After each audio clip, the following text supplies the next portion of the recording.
ನಮಸ್ಕಾರ ಸ್ನೇಹಿತರೆ, ನಮ್ಮ ಚಾನೆಲ್ಗೆ ಸ್ವಾಗತ. ಈ ವಿಡಿಯೋದಲ್ಲಿ ನಾವು ಭಾರತದಲ್ಲಿ ಕಂಡುಬರುವಂಥ ಪ್ರಮುಖ ಆಡು ಜಾತಿಗಳ ಬಗ್ಗೆ ಈ ವಿಡಿಯೋದಲ್ಲಿ ತಿಳಿಸ್ಕೊಟ್ಟಿದ್ದೀನಿ. ಹಾಗಾದರೆ ನಿಮಗೆ ಆಡು ಸಾಕಾಣಿಕೆ ಆಸಕ್ತಿ ಹೊಂದಿದ್ದರೆ ಈ ವಿಡಿಯೋ ನಿಮಗೆ ತುಂಬ ಯೂಸ್ಫುಲ್ ಆಗುತ್ತದೆ. ಮೊದಲನೇ ತಳಿ ನಾವು ನೋಡುವಂಥದ್ದು ಬಂದು ಜಮುನಾಪರಿ ಅಂತಾರೆ. ಈ ಜಮುನಾಪರಿ ಮೇಕೆಗಳು ಬಂದು ಉತ್ತರ ಪ್ರದೇಶ ಸೇರಿದಂಥ ಮೇಕೆಗಳು. ಈ ಮೇಕೆಗಳು ಬಂದು ಭಾರತದಲ್ಲಿ ಅತಿ ದೊಡ್ಡ ಮೇಕೆಗಳು ಜಾತಿಯಾಗಿರುತ್ತವೆ ಮತ್ತು ಇದರ ದೇಹ ನೋಡೋದು ಬಂದರೆ ಜಾಸ್ತಿ ಉದ್ದ ಮತ್ತು ದಪ್ಪ ಇರುತ್ತವೆ. ಈ ಮೇಕೆಗಳಿಗೆ ಬಂದು ಕಿವಿಗಳು ಜಾಸ್ತಿ ಉದ್ದ ಇರುತ್ತವೆ ಮತ್ತು ಇದರ ಬಣ್ಣ ಅಂತ ನೋಡೋಕೆ ಬಂದರೆ ಬಿಳಿ ಅಥವಾ ಕ್ರೀಮ್ ಕಲರ್ ಬಣ್ಣಗಳು ಇರುತ್ತವೆ.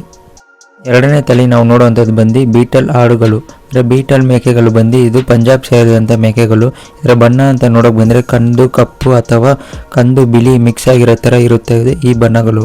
ಮತ್ತು ಇದರ ಉದ್ದ ಕಿವಿಗಳು ಮತ್ತು ಬಲಿಷ್ಠ ದೇಹ ಹೊಂದಿರುತ್ತವೆ ಈ ಮೇಕೆಗಳು. ಮತ್ತು ಇದು ಬಂದು ಹಾಲು ಉತ್ಪಾದನೆಗೆ ಮತ್ತು ಮಾಂಸ ಉತ್ಪಾದನೆಗೆ ಎರಡಕ್ಕೂ ಸೂಕ್ಷ್ಮವಾಗಿರುತ್ತದೆ ಈ ಮೇಕೆಗಳು. ಮೂರನೇದಲ್ಲಿ ನಾವು ನೋಡುವಂಥದ್ದು ಬಂದು ಬರ್ಬರಿ ಮೇಕೆಗಳು ಅಂತಾರೆ. ಈ ಮೇಕೆಗಳು ಬಂದು ಉತ್ತರ ಭಾರತದ ಸೇರಿದಂಥ ಮೇಕೆಗಳು. ಇದರ ಗಾತ್ರ ಅಂದರೆ ಸೈಜ್ ಅಂತ ನೋಡೋಕೆ ಬಂದರೆ ಚಿಕ್ಕದಾಗಿರುತ್ತದೆ. ಮತ್ತು ಇದರ ಬಣ್ಣ ಅಂತ ನೋಡೋಕೆ ಬಂದರೆ ಬಿಳಿ ಬಣ್ಣದ ಮೇಲೆ ಕಂದು ಚುಕ್ಕಿಗಳು ಇಟ್ಟಂಗಿರುತ್ತೆ ಈ ಮೇಕೆಗಳು. ಮತ್ತು ಇದು ಬಂದು ಮಾಂಸ ಉತ್ಪಾದನೆಗೆ ಹೆಚ್ಚು ಉಪಯೋಗ ಆಗುತ್ತದೆ ಈ ಮೇಕೆಗಳು. ನಾಲ್ಕನೇ ತಳಿ ನಾವು ನೋಡುವಂಥದ್ದು ಬಂದು ಸಿರೋಹಿ ಮೇಕೆಗಳು ಅಂತಾರೆ. ಈ ಸಿರೋಹಿ ಮೇಕೆಗಳು ಬಂದು ರಾಜಸ್ಥಾನ ಸೇರಿದಂಥ ಮೇಕೆಗಳು. ಇದರ ಬಣ್ಣ ಅಂತ ನೋಡೋಕೆ ಬಂದರೆ ಕಂದು ಅಥವಾ ಕಂದು ಬಿಳಿ ಮಿಕ್ಸ್ ಆಗಿರೋ ಥರ ಇರುತ್ತದೆ ಈ ಮೇಕೆಗಳಿಗೆ. ಮತ್ತು ಇದರ ಬಿಸಿಲು ಪ್ರದೇಶಕ್ಕೆ ಬಂದು ಜಾಸ್ತಿ ಸೂಕ್ಷ್ಮವಾಗಿ ಹೊಂದ್ಕೊಳ್ಳುತ್ತವೆ ಈ ಮೇಕೆಗಳು. ಮತ್ತು ಮಾಂಸ ಮತ್ತು ಹಾಲು ಉತ್ಪಾದನೆಗೆ ಸೂಕ್ಷ್ಮವಾಗಿರುತ್ತದೆ ಈ ತಳಿ ಮೇಕೆಗಳು. ಈ ತಳಿ ನಾವು ನೋಡುವಂಥದ್ದು ಬಂದು ಬೆಂಗಾಲ್ ಕಪ್ಪು ಮೇಕೆಗಳು ಅಂತಾರೆ. ಈ ಮೇಕೆಗಳು ಬಂದು ಬಂಗಾಲ್ ಸೇರಿದಂಥ ಮೇಕೆಗಳು. ಇದರ ಗಾತ್ರ ಬಂದು ಸ್ವಲ್ಪ ಚಿಕ್ಕದಾಗಿರುತ್ತೆ, ಅಂದರೆ ಸೈಜ್ಗಳು ಚಿಕ್ಕದಾಗಿರುತ್ತೆ. ಇದು ಸಂಪೂರ್ಣ ಕಪ್ಪು ಬಣ್ಣ ಹೊಂದಿರುತ್ತವೆ ಈ ಮೇಕೆಗಳು.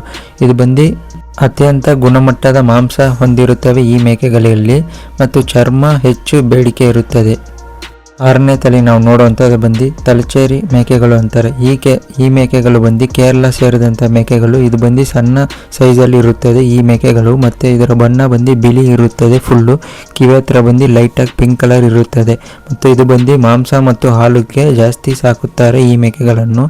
ಮತ್ತು ಇದು ಬಂದು ತೇವಾಂಶ ಪ್ರದೇಶಕ್ಕೆ ಬಂದು ಸೂಕ್ಷ್ಮವಾಗಿ ಹೊಂದ್ಕೊಳ್ಳುತ್ತವೆ ಮತ್ತು ಸುಲಭವಾಗಿ ಸಾಕುವಂಥ ಮೇಕೆಗಳು.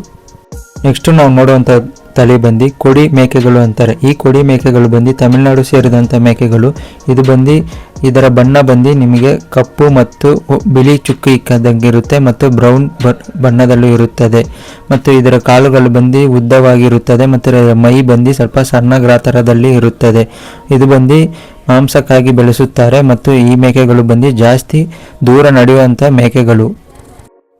ನೆಕ್ಸ್ಟ್ ನಾವು ನೋಡುವಂಥ ತಳಿ ಬಂದು ಕನ್ನಿ ಮೇಕೆಗಳು ಅಂತಾರೆ. ಈ ಮೇಕೆಗಳು ಬಂದು ತಮಿಳುನಾಡು ಸೇರಿದಂಥ ಮೇಕೆಗಳು.